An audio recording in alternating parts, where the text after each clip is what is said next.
nature of capitalism has transformed itself from an international system, relationships between states, into a global system. Transnational corporations bring together sellers, intermediaries, and buyers into a single network of production. So what's happened? The structural thing, the society has changed dramatically. Now, I said I'd spend time doing Leicester Square because it's difficult. And this is what I'm spending time doing. Right? So let's define Square now. How would we label Square? Square is a Marxist, right? Would you suggest that? Square's a Marxist. How does he explain capital globalization? He explains it through what ontology? A structuralist, a materialist. Yes? Yeah, don't look away. Yeah? The structuralist materialist explains it. He explains it in terms of the operation of the transnational capitalist class. And their activities transcend the idea of the nation state. Right? Now let's look at it. Transnational practices emerge under the global capitalist project. Here, which in turn drive the global project. The economic, the driver being the transnational corporations. The cultural ideological one, the culture of consumerism. Now this is important. He does stress culture, but culture comes from what? If you're a materialist, where does culture come from? The base. The main production, right? So culture. So the culture we have is consumerism. You cannot have capitalism without consumerism. Leicester Square is the most terrifying person to be taught by. Because if you eat anything, you come with anything, you'll say, why are you doing this? Why are you buying this plug? You could get it in the UK. Why are you going to Mexico to get it? Why do you need this food? You could get it in the UK. Why are you getting it, he says? Because you're absolutely infested by consumerism. You can't have capitalism without consumerism.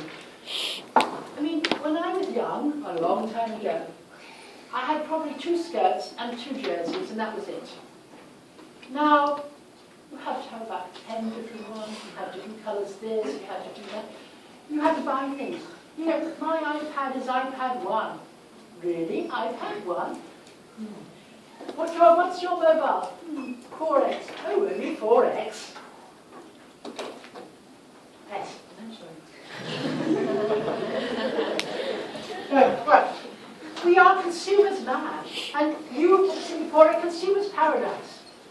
And if you don't consume, you somehow feel you're sort of missing out. You can't have capitalism without consumerism. And so the capitalist class has to make you consume. How do they do that? How is consumption so important? What happens? How do people consume? What are the biggest companies, the companies that are growing fastest? Marketing companies. Incredibly powerful.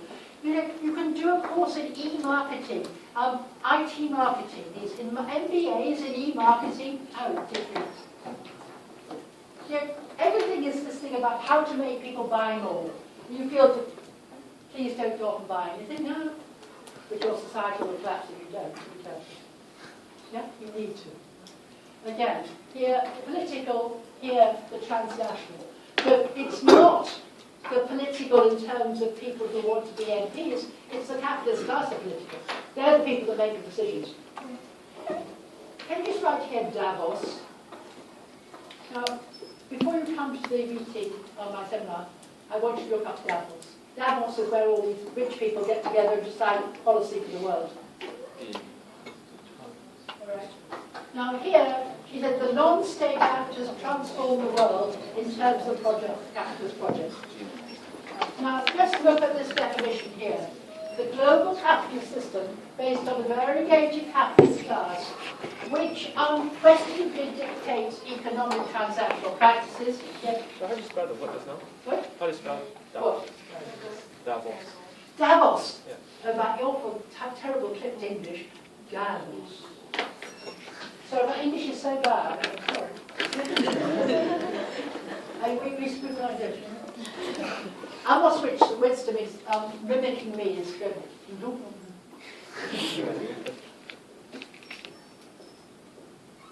Davos is it? You see? Down. Say it to me. Davos. We're not globalized. We don't speak in the same language yet. Right, Davos is where all these communications decide policy in the world. Very simple. Dictates transnational practices. Who's doing accounting here? You all doing accounting or done accounting?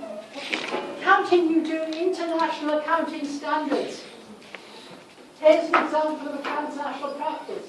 The most single point, of course, that struggle to dominate political culture and ideological transformation practices. Now, again, that comes to me. Now, so if you're looking at, I'm using this to illustrate ontology.